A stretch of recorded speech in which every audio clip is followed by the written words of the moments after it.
spent most of my childhood years living in the state of Kansas, and I am a Midwestern girl through and through.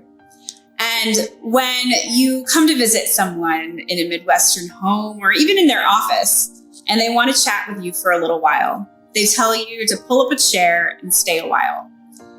The stay a while part of that phrase is where we get our title, both for the book and for the entirety of this study that we've been doing together.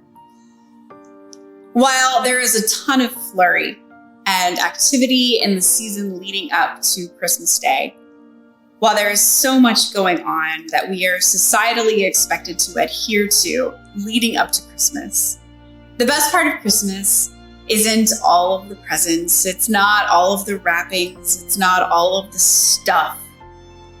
The best part of Christmas, the best part of any celebration, is that moment when we gather together, the people that we love, when we celebrate that love, simply by staying a while with one another.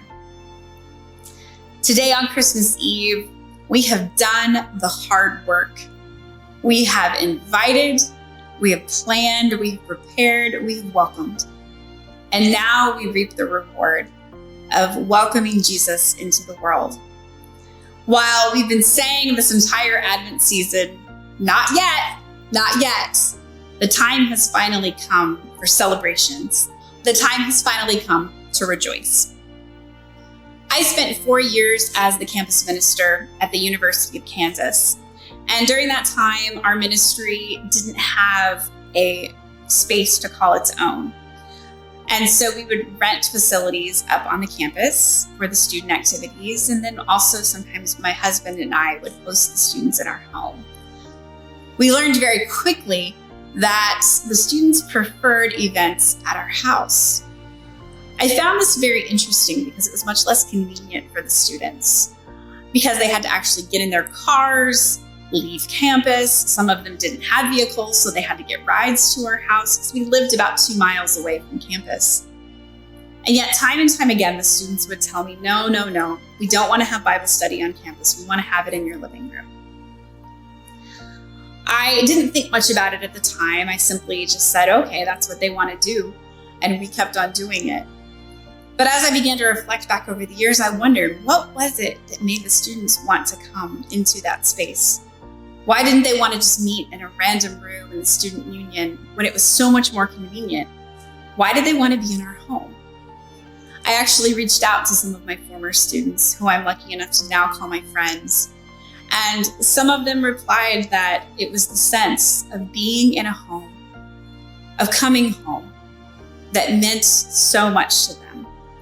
It was that idea that there was a space where they were loved, a space where they were welcomed, a space that didn't feel like the cold cell block that sometimes university classrooms can feel like.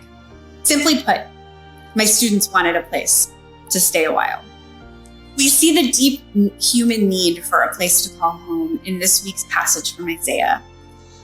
This particular passage is taken from 1st Isaiah, which means that the Assyrian army had already conquered the northern country of Isaiah, and the Assyrian army was basically camped on the borders of Judah. The Hebrew people to this point in time didn't believe that God would ever let either Israel or Judah fall. And so the fact that the Assyrian army had conquered Israel meant that Judah was more vulnerable than they had ever realized. They were absolutely terrified that they were going to lose their home. They were in a space where they weren't entirely sure if they would have a home going forward. Isaiah's assurance to them is that someday there will be peace. It might not be someday soon, it might not be tomorrow, but someday there will be peace. It's this assurance of a homecoming that so many of us long for.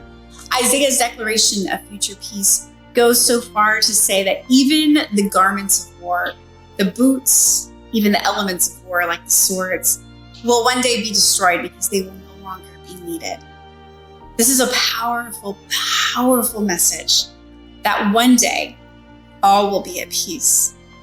Surely this is a message that we need in the 21st century as much as the people of Judah needed it in their day. Despite all that the divine deserved, putting on human flesh and coming into this world, despite the welcome that God deserved, the welcome that God received was one filled with dirt and grime and messiness on that very first Christmas. I hope that you have had a place where you have felt unconditionally welcome in your life. And so the question then begins, as people of God who are called to further God's kingdom on earth, how are we going to create those spaces for others? How do we create spaces in our communities, in our churches, in our homes, where God's people feel truly welcome, where everyone knows that they are welcome inside our doors, that this is a safe place where they are loved? How do we create spaces where people want to stay a while in our communities and in our homes?